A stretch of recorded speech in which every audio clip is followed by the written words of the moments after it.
What's up, Ego Hackers? Welcome to the C.S. Joseph podcast. This is Season 14, Part 4, Episode 2. And basically it's, can an ESTJ and an INFP have a great sexual relationship together? And basically where we're talking about the concept of colloquial duality as opposed to true duality. True duality is starting this month. It's Season 14, Part 2. Part 3, and we also have Season 14, Part 2. Both of these will be available in the premium section for premium lectures in the members area for the Journeyman members.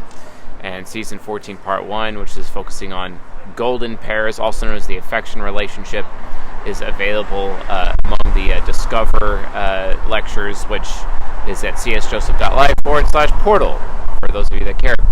That being said, let's just get right down to the content. So, if you remember in the previous episode, which is episode 1 for Season 14, Part 4, we talked about colloquial duality versus what true duality was. And it is a concept that originally comes from socionics. Socionics is the source of the duality-related theory. And according to socionics, duality is the absolute best romantic relationship that anyone could potentially have. And if you actually spend some time going back to that video and actually read the comments for that video, you can see that the premise that I put forward in that video, the fact that people in general do not know the difference between colloquial duality versus true duality.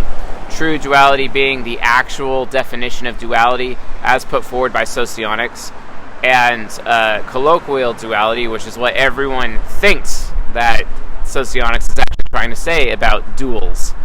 But the thing is, though, is that the colloquial duality is ultimately false. It is completely false. However, it's such a regularly accepted perspective and a regularly accepted point of view on the internet because most people are completely unaware of the fact that socionics has a completely different lettering system when it comes to lettering the 16 types. More specifically, the introverted versus the extroverted types. So as a result of that distinction, and most people don't really know about that, they assume that true duality, like for example, this particular episode is about ESTJs and INFPs, they assume that that's what true duality is, but no, it's the colloquial version, it's the generally accepted version, and it's not actually anything based on truth, etc. So, that kind of sucks, right? It sucks overall that there's this confusion out there.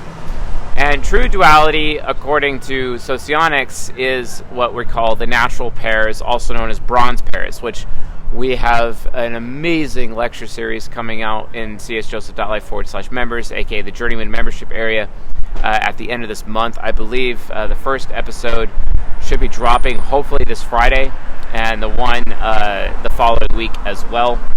It's going to be awesome. The first episode is going to be the ESTJ and INFJ relationship. The second episode will be the ESTP and the INFP relationship. So yeah, all of a sudden INFPs are not the final episode in the series, which is a little different than what we've typically done. And fair enough, the INFP is also the first type that we're talking about within Season 14, Part 4. So yeah, Season 14, it's the relationship season. We got Part 1, which is about golden pairs / affection. Part 2, which is about the pedagogue types, also known as the companion relationships. Part 3, which is about the bronze pair, also known as natural relationships. And Part 4, where we're talking about colloquial duality, which is basically what would happen if you got into a relationship with your exact polar opposite, right? As we utilize this content to further dispel the BS lie out there, it's like, yeah, opposites do not attract. Actually, they don't. And anytime you ever say that, you're kind of like, don't know what you're talking about in terms of relationship. It's more of, think about it like when you're cleaning up a carpet. Likes dissolve likes. That's kind of the argument that I would as a result. So, anyway, this season is about colloquial duality. We're going to be discussing the wrong way. And if you want to know what the right way is in terms of duality, you'll have to become a member to find out. So the wrong way. What is the wrong way? The wrong way that, most people think is what socionics is actually talking about. And honestly, including myself, I was a victim of this concept myself. That really sucked. Being a victim of it myself, I really just, or maybe me making socionics a victim of myself, I guess, depending on how you say it, I too assumed that, for example, an ESTJ plus INFP relationship actually was a duality relationship, according to socionics, but no, that's not true. I was completely wrong. And again, like I said in the previous episode, I apologize to World Socionics Society and the socionics people out there who are actually doing it correctly, not colloquially. I totally understand your guys' position on me before, and that was basically their primary concern about what it was I was saying. They also, of course, don't like that I use the traditional MBTI lettering system and not their lettering system because it's technically accurate and superior in every way, and honestly, I agree with that. But it doesn't make for good SEO, so that's why we stick to using the MBTI lettering system in terms of describing 16 personalities, because it's very Googleable. I mean, hell, even Central Intelligence Agency here in the United States utilizes the MBTI as a way to profile people that work for them and potentially people that they're targeting. Who knows? So, regardless, that's why we're doing this. But really now, because, 7-minute introduction, but really now, can an ESTJ and an INFP make it together within a relationship? This is one of the more interesting things before, because to claim whether or not these relationships actually happen or don't happen, they do happen. They do happen. They happen a lot more often than people actually think. In fact, one of the colloquial duels that I have experienced that happens a ton in my life is actually ENTJ and ISFP, and that's going to be a very fascinating episode when we get to it. But it's an extremely common thing to see those two types getting together on a regular basis, and it's just really, really fascinating to me how that happens. But how do colloquial duels actually end up together? Like, what ends up happening? How is the fact that we're observing polar opposites here competing for the same exact cognitive origin, right? They're competing for cognitive origin. They're basically competing for everything with their ego. And how is it these people, as polar opposites, even end up together to begin with, right? And honestly, the answer is really, it's human nurture. Human nurture is what's actually dictating the situation here. It's not nature. And it's also because of the nurtural impact from multiple sources. Some of those sources could be like your nuclear family. The most common source, in my opinion, this is an opinion, is actually church. Secondary source would be anything that's like community related, or maybe if you're in a cult, for example, like I was when I grew up, or some kind of organized religion or heavily maintained belief system. But at the end of the day, it's these external factors outside of a person's nature that is impacting their nurture and thus causing them to make these horrible relationship decisions in terms of like selecting a partner to share their sexuality with or even build a family with. It's an absolute nightmare, and I do not recommend this relationship, but that's not what this lecture is about. I've been very clear since the beginning that this is not a very good relationship to be in when it comes to sexuality, but why? And how does it happen, Mr. CSJ? Well, the thing is, though, is that, like, here's another interesting concept that causes duality, colloquial duality relationships. Arranged marriage. We haven't really talked a lot about arranged marriage, but arranged marriage has a really, really bad nurtural psychological component to it that most people don't realize. Now, granted, I'm not exactly against arranged marriage. There is an argument for arranged marriage. But the thing is, though, is that I'm extrovert intuition hero, so I'm a little bit biased in terms of like not being for arranged marriage. because I like people being given the choice, because I'm an expert intuition here. I'm all about giving people options. I'm all about people's freedom. I'm all about people having freedom of choice, right?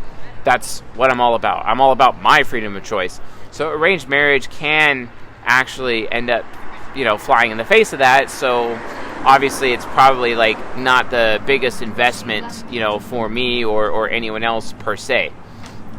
But arranged marriage ends up often creating colloquial dual pairs in relationships. And this has been a similar issue. It's because most times matchmakers who would typically set that two sets of parents or families would hire to look into their children and whatnot, it's those matchmakers who would actually rely on the old adage of opposites attract and whatnot. They'd also rely on the zodiac. They'd also rely on just absolute bullshit resources. In some cases, in the 1900s, they actually relied on Freudianism, which is ridiculous to me. And I'm just like, why can't we just use Jungian analytical psychology when it comes to considering arranged marriage, right? Arranged marriage might actually be something to it if the people that were being presented to one another by the matchmakers were being presented by their affection relationship or the natural, which is like the golden pair versus true duality, which is the natural relationship. Those relationships, sure, I could potentially get behind arranged marriage within that context. But given the fact that, matchmakers are usually out of their mind, don't know what they're talking about, and completely undereducated with this sort of thing, and they make tons of money doing this service for people, but at the end of the day, they don't know what the hell they're talking about. This is one of the reasons why eventually, like, Ucha as an application is going to have dating features so that, Mr. C.S. Joseph, it's really nice to hear that you're going to be, the world's matchmaker, with your awesome AI and algorithmic system that you're going to be building consistently. That sounds fantastic. Okay, yeah. It's coming, folks. It's going to be here. You're going to be able to live your life by it, and safely. It's going to be a great matchmaker. But guess what? Ultimately, at the end of the day, the decision is still yours, right?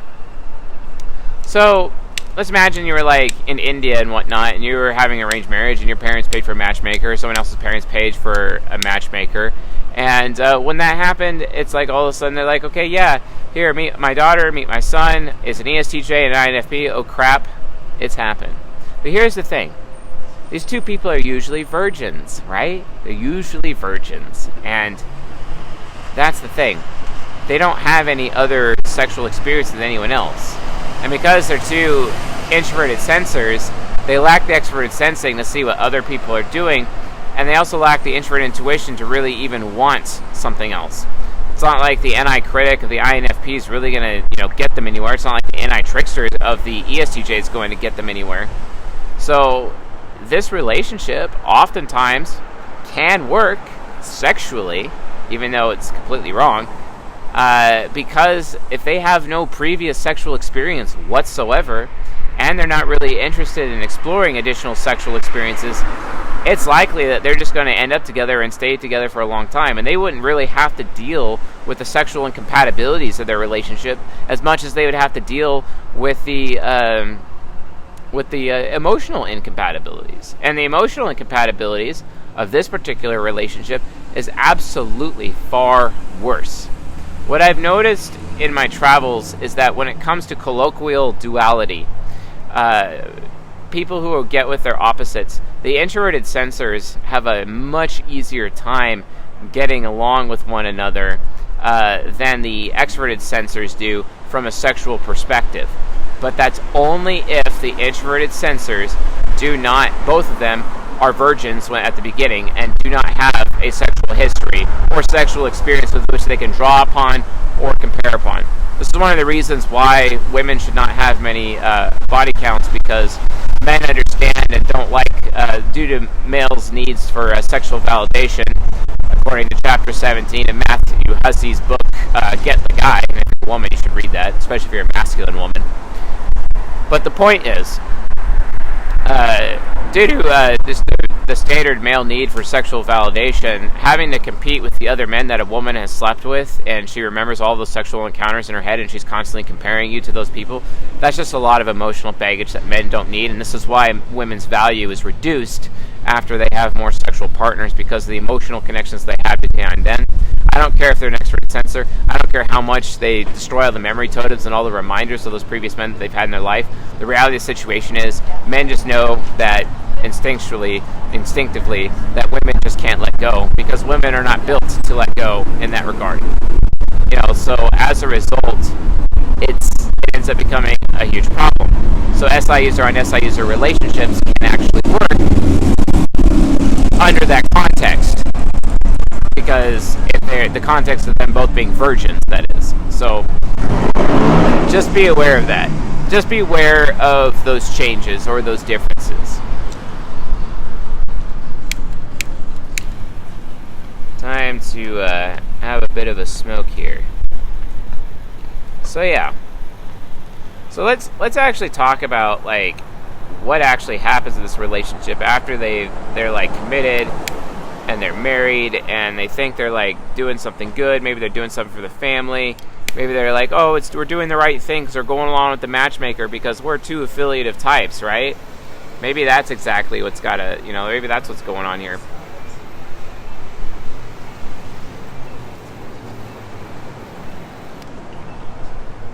Which, is a pretty big shame. Why would we be okay with that, right? So, let's avoid that. Let's avoid this relationship entirely, trust me.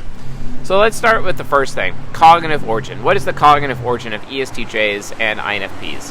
What is it that they are seeking the most? Remember, folks, that colloquial duals all have the same cognitive origin. And that right here is at the very root of the problem with these two types actually being in a sexual relationship. Let me see if I can pull this out of the sun. There we go. That's much better.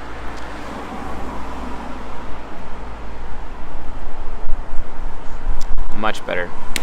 Yeah, that ends up becoming a huge problem, is because it's hey, we have the same cognitive origin, and their cognitive origin is authority and power.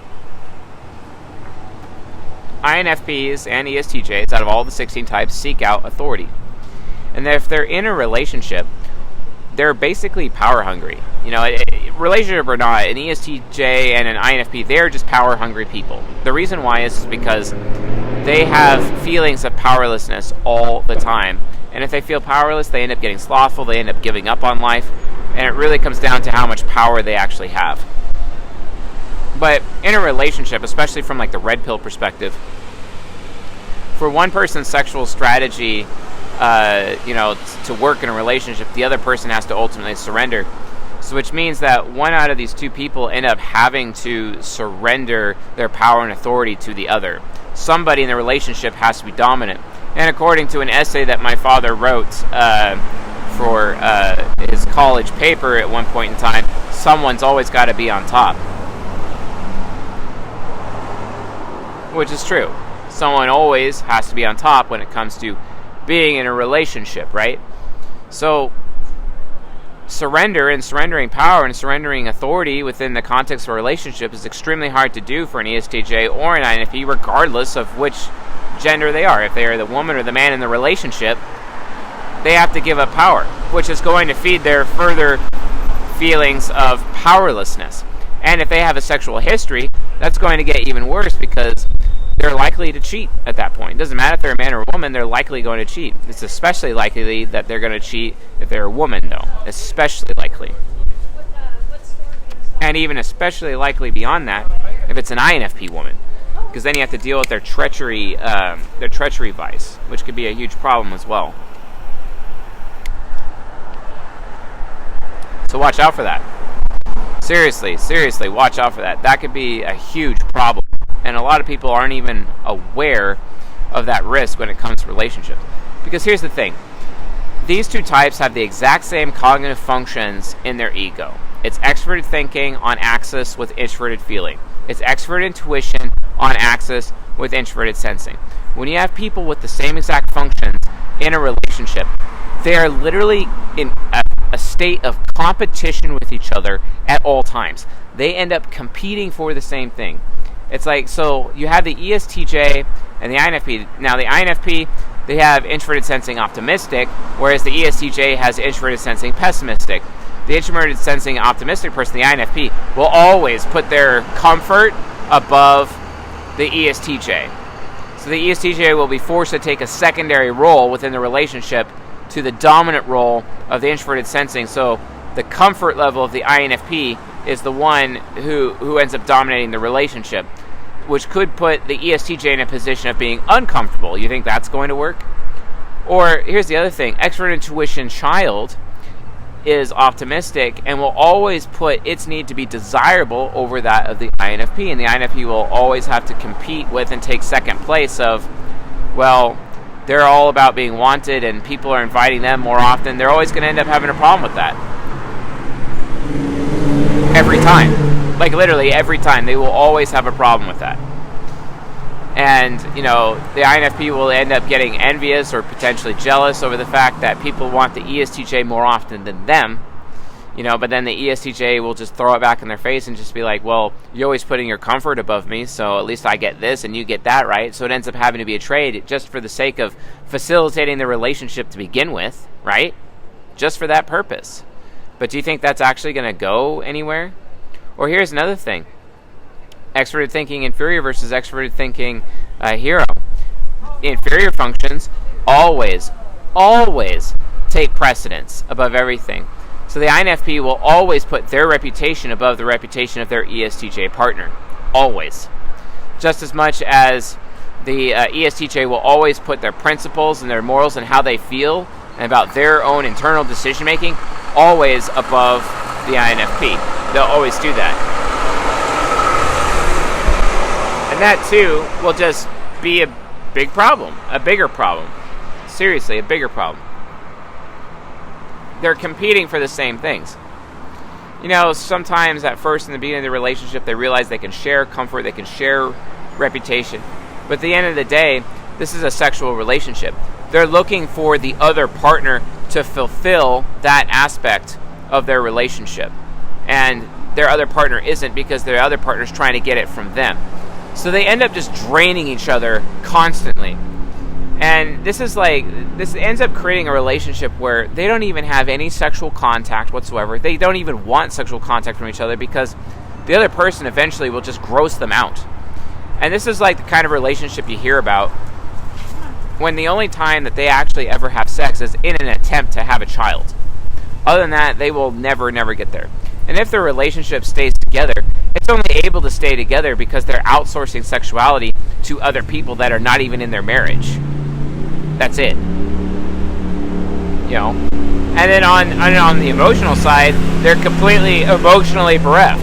You have the FI inferior of the ESTJ versus the FI hero of the INFP, and at that point, they start to out-selfish each other. They go out of their way to out-selfish each other.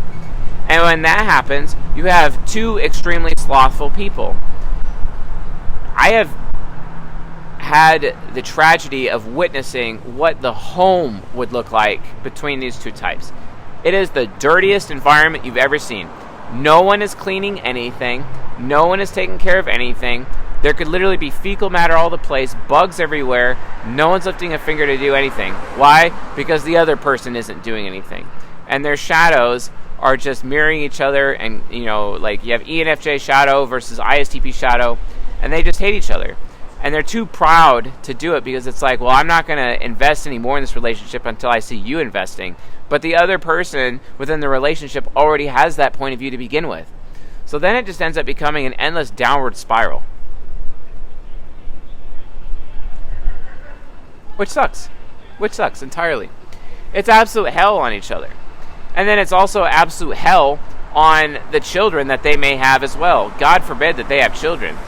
And then, if they have an extroverted feeler child, well, that child is the FE for the family, and that child is going to be really, really, like from a neutral standpoint, that child, if they're the FE user, they're going to be forced to develop the side of the mind that uses extroverted feeling the most. Like, they will be forced into it hardcore, right? Same thing goes if there's a child that they have that has introverted intuition. That child is going to be always constantly making choices, always being given choices all the time, and ultimately will rule their parents' life ultimately. Because both parents are like, well, what do you want? What do you want? which is very dangerous to give to a child constantly, because that child's going to grow up thinking like, hey, I can get anything I want whenever I want because my parents always give it to me, and that's what life is really about. No, it's extremely unhealthy. This is why ultimately these relationships should not really be allowed to exist, but they do exist because of human ignorance, because of the affiliative being the buffer against survival of the fittest. The affiliative church saying like, you can't have sex before you're married, or the church saying like, pressuring people, get married early. That's why people in the church get married early, because they're not allowed to have sex until they're married anyway, which is a bullshit teaching. It's not even biblical.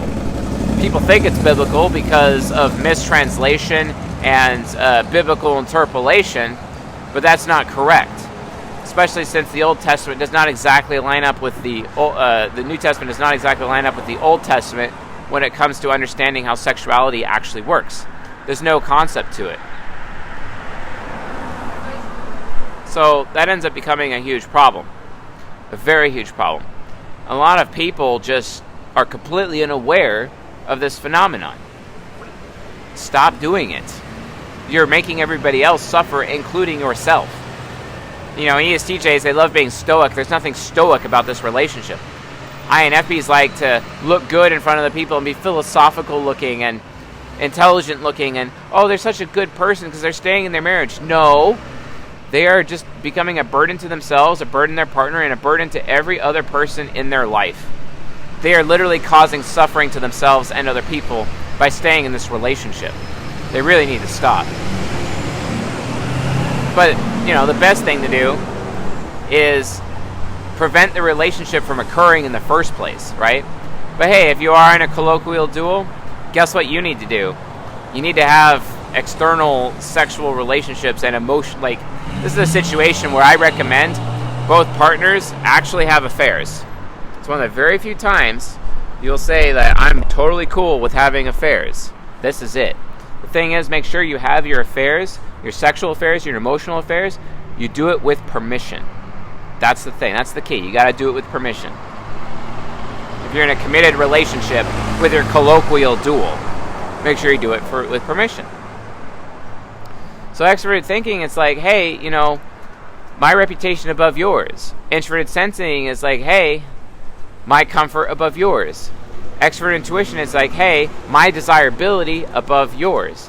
Introverted feeling is like, what I value and how I make decisions above yours. That's not a relationship. That is completely not a relationship. And it's so sad for me to watch the INFP constantly using their SI child, trying to share what they did for the day with the ESTJ, and the ESTJ just doesn't care. That extroverted sensing critic's just like, meh, don't care. I only care about what I did today. I don't care what you did today. The house is not on fire, so the dishes are done, so great. That's all I care about. I'm gonna do some iRacing while you're, whatever it is you're doing. Oh, you're just playing on your phone as usual. Who cares? There's there's only love in labels and love in word, but there is no love in deed when it comes to this relationship, guys. It is entirely toxic. I mean, towards the people closest to their life, it'll be pointed towards their partner, or it will ultimately end up in suicide, which is statistically likely going to be the man of the relationship committing suicide.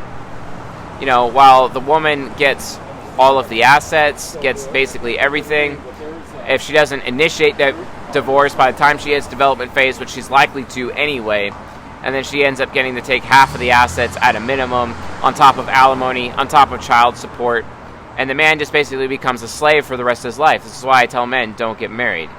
Really, don't get married. It's not worth it. So, it's a huge problem. I mean, seriously, how could you be in a relationship like that? Camaraderie, which is what colloquial duels are based on, camaraderie only has really one value, and that is to teach each other and for personal growth. It is the master and apprentice relationship. Now, I understand that, sometimes colloquial duels can get together based on having that teacher's pet relationship, and it's like the student having a sexual relationship with the professor. Okay, yeah, sure. And that's basically the overall theme of what this relationship is, especially among ESTJs and INFPs, because those are the two professorial types as part of the mind temple, right? So yeah, I could see how that would happen, and how like there's some nurtural attraction there based on the fact that this person has a lot of power and I want to be powerful like them, so I'm going to have a sexual relationship with them so that their ability to gain power and authority in their life rubs off on me. That is one way that this camaraderie-based relationship can start based on that initial attraction. But it's very short-lived, and it should never be anything beyond a fling. Seriously. Never. It is not something to build a family on. It is not. You know, and women within colloquial duels, they're more open to having camaraderie sexual relationships than men are, because men actually have an intrinsic need for compatibility, whereas women have an intrinsic need for camaraderie, right? Because, you know, women's friends, you know, when they're having friends who are women, they prefer those friends to have camaraderie instead of compatibility. And women only usually save compatibility for their relationship with their dad, if that happens, their relationship with their husband, or their relationship with their sons. But they don't really have compatible relationships with any other person in their life. Maybe a couple of women here and there, but that might be 1 out of 5 women that are their friends. The other 4 out of 5 are all camaraderie based. And it's because women are more pragmatic when they get together. Men, it's the opposite. Men want compatibility all the time because men don't really have a source of unconditional love in their life. Whereas women do have sources of unconditional love in their life as a result of masculine idealism based in men, right? So that's the issue. That's what ends up happening, right? So camaraderie, it's very short-lived. You know, it's like, okay, yeah, I actually was able to learn from you and understand how to gain more power and authority in my life, gain my cognitive origin, because you have your cognitive origin. But let's not make a family out of this. Yeah, I definitely don't. Because they're just constantly competing. I mean, you know, and here's the thing, like, the nemesis function, it's just even worse. You know, the INFP is, like, so worried about not being caring enough, which can sometimes hit the FI inferior, but it's usually not good enough because they're expecting the FI inferior to care more instead of being carried towards the FI inferior, which just alienates the ESTJ. And then the ESTJ is worried about what they know, as to whether or not what they know is actually accurate or intelligent to begin with. So they put a lot of stress on the INFP to research and to actually like help them verify what they know. But the INFP just ends up getting super stressed out and getting very afraid that the information that they will provide is not good enough. And then they're at risk of having their power and authority being taken away anyway. That would suck. That would suck a lot. That would suck a lot for the INFP, you see. Just their nemesis functions are extremely dangerous. You know, and then their critic functions. Do you think NI critic is actually going to be able to satisfy any child? It's not going to happen. Do you think SI child is actually going to be able to satisfy experted sensing critic and vice versa? It's not going to happen. They can't. You know, it's like expecting, you know, to have a close relationship between a grandmother, grandfather with a grandchild. It just doesn't happen, folks. So that's why this relationship is ultimately toxic and should be completely avoided at all times and at all costs. Seriously, like, stay away from it. Stay away from this relationship. I don't recommend it. I absolutely do not recommend it. And eventually, like, because they're competing for power and authority, eventually they will start taking away the other person's power and authority. When they realize that the other person is not helping them gain power and authority, which they both intrinsically need because that is their cognitive origin, psychologically speaking, the relationship will ultimately decay. That's a huge problem. Like I said, if they really care about keeping their relationship together, they need to outsource their sexuality and they need to outsource their emotions with somebody else. But then again, that's probably going to cause the relationship to ultimately break down and lead to divorce anyway, because they're realizing that the grass is actually greener somewhere else. And let me tell you, folks, almost in every single case, the grass is definitely greener when you are in this relationship. Now, I challenge you folks, if you're in the audience and you have this relationship, I am so sorry. But if you have children and you want to actually keep your family together, you guys need to have a conversation and talk about giving each other permission to have sexual and emotional affairs with other people outside of your relationship. You need to basically agree to having an open relationship. Obviously, put limitations on resource sharing and having children with those other people, and potentially welcome those other people as members of your family. But that's really the only way to save the relationship. Otherwise, you're at risk of just ending up giving up anyway. So that would, kind of suck. That'd suck a lot. So yeah. It's just really not worth it. This relationship is not worth it in any way, shape, or form. And it's so funny too, because this relationship ends up their SI functions, they think that they can endure one another, and they really actually end up believing that the other person will change. And then they're all affiliative, trying to do the right thing so they're not judged externally by people at church or people in their cult or people in their community or people in their family. So they try to stick it together because they don't want to deal with the loss of regard, the loss of respect from other people. So it just ends up keeping the toxicity and the abuse going within the relationship, which is just entirely stupid, because none of these types are actually willing to be honest with themselves. And that's why you often see ESTJs and INFPs in this situation for decades. I actually had a friend that I went to church with, same problem. She is an ESTJ, and she married the INFP son of our pastor, and they were together for many years, had multiple children, which is ridiculous, entirely ridiculous. I mean, he didn't even know that his first child wasn't even his, and that really sucks. It really sucks too. It sucks for their child. It sucks for them. No one actually knows about it. Maybe they do by now, hopefully. But it was just a horrible situation. And then when you also figure alpha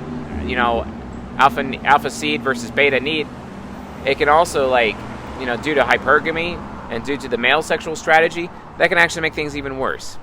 So it just ends up snowballing into this uncontrollable avalanche in life, which will destroy everyone's life, especially with Western marriage laws and how Western society is when it comes to things like marriage.